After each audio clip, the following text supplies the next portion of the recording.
Fala pessoal, beleza? Sejam muito bem-vindos ao canal de resenhas dos Perdidos no Tempo. E hoje é dia da gente avançar mais um pouquinho rumo ao esquecimento, seguindo na nossa exploração aqui das Chaves da Torre RPG, um cenário nacional sobre realismo mágico e abandono, publicado pela editora Caleidoscópio, que é parceira agora aqui do canal. Então, se você curtiu o livro, se liga aí na descrição do vídeo que tem uma dica bacana para vocês, beleza?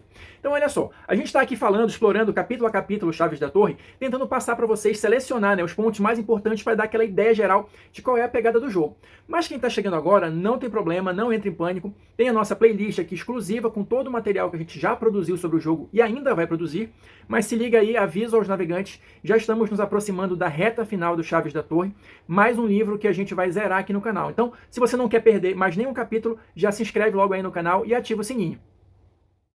Então olha só, pessoal, quem está ligado no movimento, quem está acompanhando a nossa série, deve lembrar que a gente já está aqui no capítulo final do livro, né? O capítulo 3, que vai ser aquele capítulo voltado para o narrador, né? Com as dicas, com as informações que todo mundo que vai narrar, que vai guiar aí um grupo de personagens pelo cenário das Chaves da Torre, tem que ter em mente na hora de levar a sua one shot ou a sua campanha. Então hoje a gente vai abordar aqui a sessão chamada Construindo um Mundo Esquecido, que vai começar, né, a dar essas dicas de uma maneira mais direta, na prática, de como você vai fazer isso. E ele vai começar aqui essa sessão falando justamente, né, de uma prática que tem se tornado cada vez mais comum e necessária, né, nos jogos de RPG, que é a tal da sessão zero. Então, de uma maneira geral, o que é essa sessão zero? É um momento ali antes do jogo começar, que o narrador e os jogadores vão sentar ali e vão discutir quais são as expectativas de todo mundo para o jogo. Qual é o tipo da história, o que eles vão abordar, quais são os tipos dos personagens e tal. Isso de uma maneira geral, tá? Aqui, no Chaves da Torre, o livro vai trazer aqui alguns tópicos, alguns pontos, né, que você tem que ter em mente na hora de conduzir uma sessão zero de Chaves da Torre especificamente, tá? E, em linhas gerais, o que esses tópicos aqui vão apresentar pra gente? Na sessão zero, como eu falei, é o momento de alinhar expectativas entre narrador e jogadores, tá? Em relação ao que vai ser discutido, ao que vai ser apresentado ali no jogo. Então, por exemplo, qual vai ser o tema principal do jogo? Qual vai ser o tom das histórias? Vai ser uma aventura? Vai ser uma investigação? Vai ser mais pro lado do terror? Vai ser uma comédia? Sei lá. É o momento de se discutir isso. Qual é o tom principal, né? Claro que às vezes a história ela pode fazer algumas curvas ali e tangenciar outros temas e outros tons. Mas é importante que ela tenha uma linha mestra, vamos chamar assim, para seguir. Outro ponto importante, onde a história vai se passar? Quando a história vai se passar? A gente já comentou aqui em vídeos anteriores que os personagens, os protagonistas das Chaves da Torre, eles podem ser, em tese, oriundos de qualquer época. Tá? Mas o seu jogo, a sua história vai ser ambientada numa época passada, vai ser contemporânea, vai ser até no futuro, sei lá. Então esse tipo de coisa também precisa ser discutida.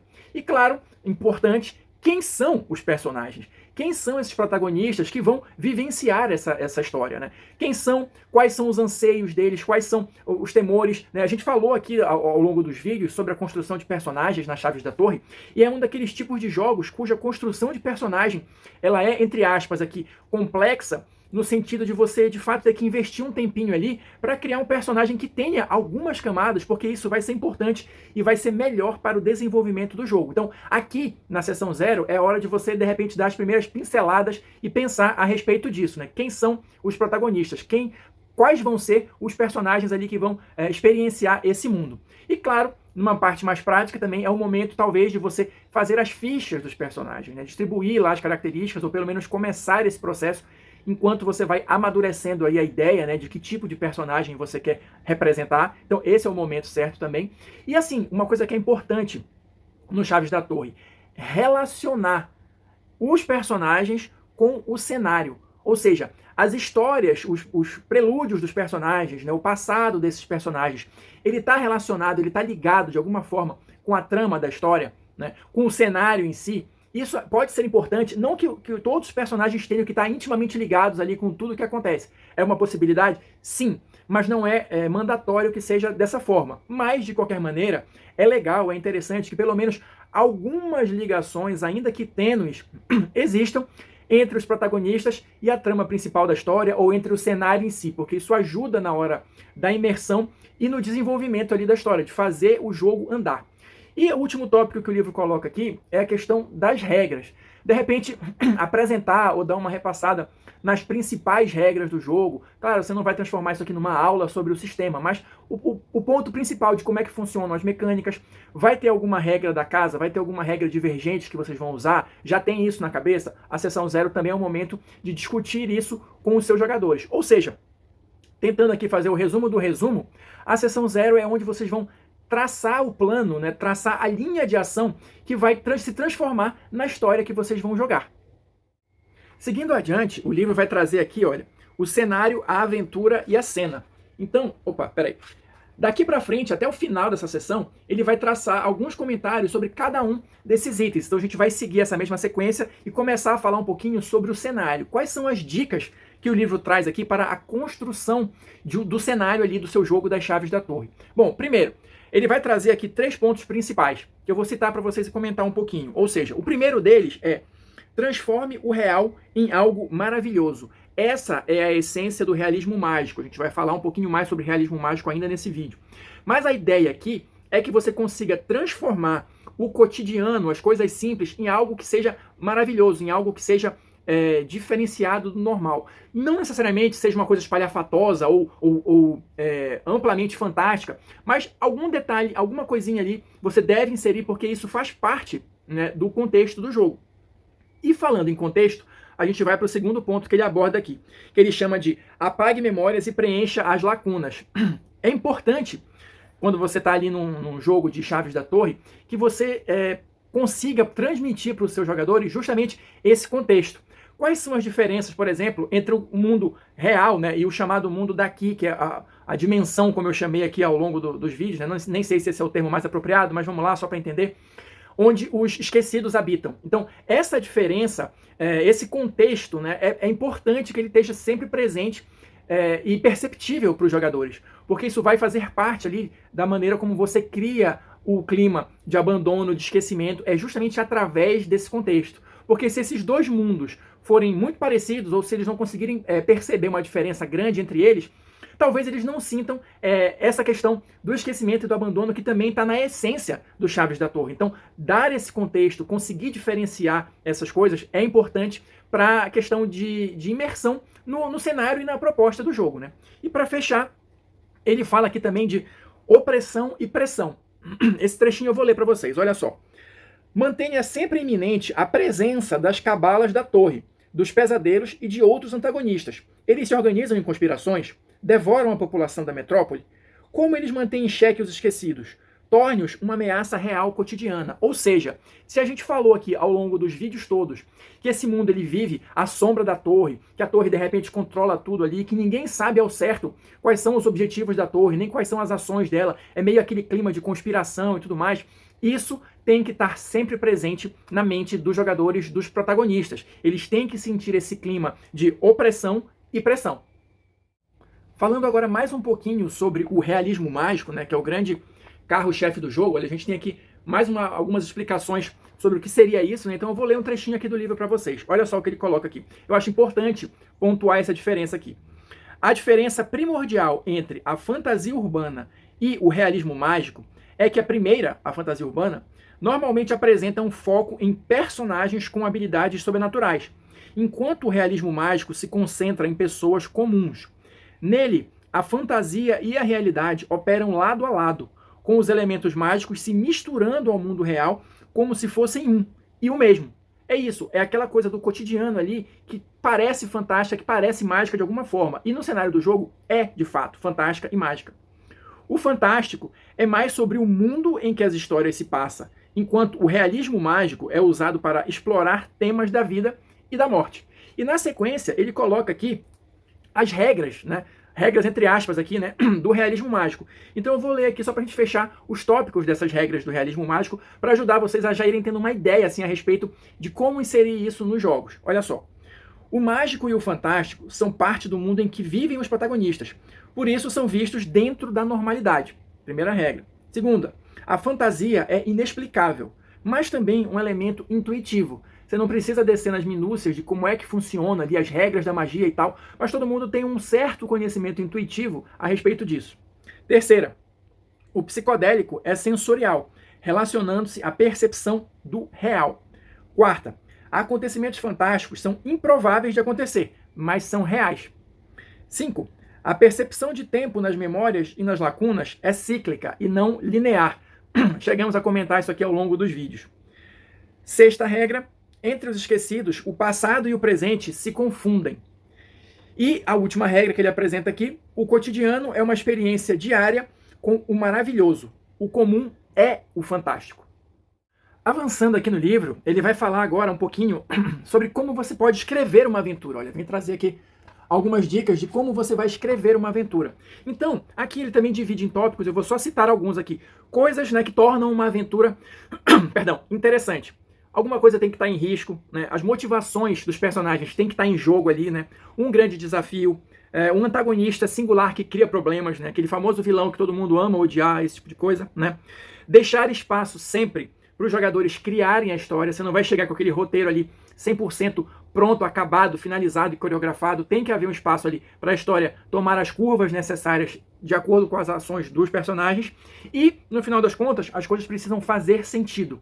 Amarre as pontas soltas ali, torne todos os acontecimentos, pelo menos os principais ali da história, coesos. Claro, você pode deixar uma ponta solta aqui e ali, pensando já numa sequência de jogo, numa continuação, numa próxima história. Mas, de uma maneira geral, as coisas precisam estar minimamente coesas ali para que tudo faça sentido.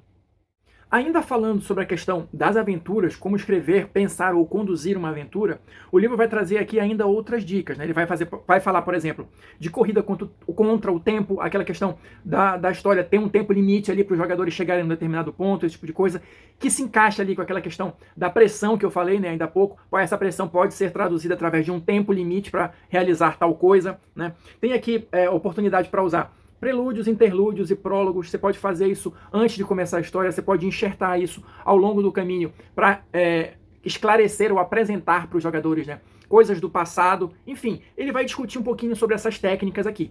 E também vai dar a ideia aqui de você fazer o que ele chama de aventuras curtas cinematográficas. Por exemplo, se você está fazendo uma one shot, está num evento, alguma coisa assim, talvez a melhor maneira de ser mais direto ao ponto é usar essa estrutura que ele coloca aqui cinematográfica, porque é inspirada, né, no cinema, de você ter uma aventura em 3 atos, aqui no caso transplantados para 3 cenas, né? Então, o início, o meio e o fim, aqui ele vai dar mais ou menos essa estrutura, né, para você ter uma ideia de como você pode adaptar uma história, uma one shot para esse formato. E de uma maneira geral, uma história um pouco mais trabalhada, que não seja uma one shot, que seja alguma coisa para várias sessões, talvez, ele vai falar aqui, ele vai sugerir aqui que você utilize a estrutura básica de uma aventura com 6 cenas. E aqui ele vai também apresentar, né, um pouquinho sobre como funciona essa estrutura, vai dar um exemplo aqui no final, né? Então, só para dar uma ideia, como é que seria essa estrutura em 6 cenas. A primeira cena seria a apresentação, né, do tema ali e tal. Na segunda seria a crise, alguma coisa, né, para os jogadores resolverem. A terceira cena seria uma complicação. A quarta seria o clímax, eles estão se aproximando ali do final, da resolução daquilo ali. Na quinta cena teríamos a revelação do verdadeiro mistério da história, do verdadeiro vilão, ou da dimensão total daquele problema que eles estavam enfrentando, que eles estão enfrentando, melhor dizendo. E a última cena, a sexta cena, seria as consequências. Qual é o resultado disso e o que vai advir daí para frente, né? A história vai encerrar ali, tem chance de continuar? Se continuar, quais são as consequências do que eles fizeram nessa história? Como é que isso vai interferir na próxima? É mais ou menos isso, só para dar uma ideia geral, mas o livro ele vai ter um pouquinho mais de comentários a respeito desses 2 tipos de história, né? Da estrutura de 3 cenas e de 6 cenas. E finalmente, para a gente fechar aqui o conteúdo desse vídeo, vamos comentar um pouquinho sobre as cenas. Ele tem uma seção aqui, olha, que fala estabelecendo uma cena. Todo mundo que já está mais acostumado com RPG tem uma ideia geral do que é uma cena. Só que aqui no Chaves da Torre tem um detalhe importante. Deixa eu ler esse trechinho aqui para vocês, olha só. É importante determinar o início e o fim das cenas para definir os recursos de narrativa compartilhada dos jogadores. As cartas de tema e de chave, que a gente comentou aqui ao longo dos vídeos. Ao fim de toda a cena, eles devolvem toda a sua mão de cartas e recebem uma nova para ser usada no momento seguinte. Ou seja, aqui no Chaves da Torre é mais importante, talvez, do que em outros jogos, você ter essa delimitação clara de quando começa e quando termina uma cena, justamente porque isso vai influenciar nos recursos que os jogadores têm, os baralhos, né, as cartas. Então ele vai dar uma ideia aqui de como é que você vai fazer isso e vai dar alguns exemplos aqui. Não precisa ser aquele negócio curtinho, assim, um diálogo ali é uma cena. Não. Você tem que focar, pelo menos é a maneira como eu entendi, numa coisa um pouquinho mais ampla para determinar qual é o início e qual é o final da cena. Olha os exemplos que ele dá aqui. quando vão resgatar um aliado capturado por uma cabala. Ou seja, toda essa tentativa vai ser uma cena. Quando ficam presos no meio de uma procissão misteriosa, todo aquele desenrolar ali, todos os diálogos, todas as pequenas coisas que acontecem enquanto eles estiverem no meio dessa procissão misteriosa, estão contidos na cena. E o último exemplo que ele dá aqui, quando investigam o paradeiro do pesadelo. Ou seja, não é cada ação do jogador, não são trechos curtos. Da maneira como eu entendi, você precisa pensar um pouquinho mais amplo na hora de determinar o que é o início e o que é o final de cada uma das cenas aqui no Chaves da Torre. E para a gente fechar, mesmo aqui, uma coisa que eu achei interessante que ele coloca, é porque assim, eu comentei ainda agora que você não tem que chegar para narrar Chaves da Torre, nem nenhum RPG, com aquele roteiro pronto, fechado e finalizado. Porque com certeza a história vai tomar outros rumos por conta da ação dos jogadores. Mas uma dica que eu achei interessante aqui é o que ele chama aqui de regra das três. Olha só. O que é essa regra das três? É uma dica que eu achei muito útil para a gente ter sempre em mente, que é a seguinte. Aqui é mais voltada para a questão da cena, tá? Sempre que você idealizar uma cena, você precisa, em tese, conseguir visualizar 3 maneiras da história seguir em frente a partir daquela cena. Tá? Mesmo que uma dessas maneiras seja com a interferência do mestre, seja com a ação direta do mestre, ou revelando alguma coisa, ou mostrando um caminho, alguma coisa nesse sentido. Tá? Então, tente ter isso em mente. Cada cena precisa de pelo menos 3 formas diferentes da história seguir adiante. Então, é isso que eu estou encaixando com a questão do roteiro que eu falei. Se você idealiza a sua história de uma forma completamente linear, muito provavelmente, cada cena que você idealizar vai ter somente uma resolução. E isso é complicado. A sugestão do livro é que ela tenha pelo menos 3. Talvez a que você tenha idealizado, que seria, em tese, a mais provável dos jogadores alcançarem. Talvez uma outra qualquer, mais maluca, que provavelmente é a que eles vão fazer na prática. E essa terceira, que é a sua interferência direta, quando o negócio está mesmo empacado ali. Você pode, de repente, dar uma pista nova ou introduzir um elemento novo que faça com que a história continue andando, muito embora os personagens, os protagonistas, não tenham escolhido o caminho que você idealizou da primeira vez. Então é isso, pessoal. Vou ficando por aqui. Encerramos mais um capítulo aqui, mais um pedaço do Chaves da Torre. Estamos próximos do final, como eu falei. Quem quiser continuar com a gente, já se inscreve aí no canal, ativa o sininho. Quem assistiu até agora, muito obrigado. Deixa aí o seu like, seu comentário para a gente continuar trocando ideias. E a gente se encontra na próxima resenha.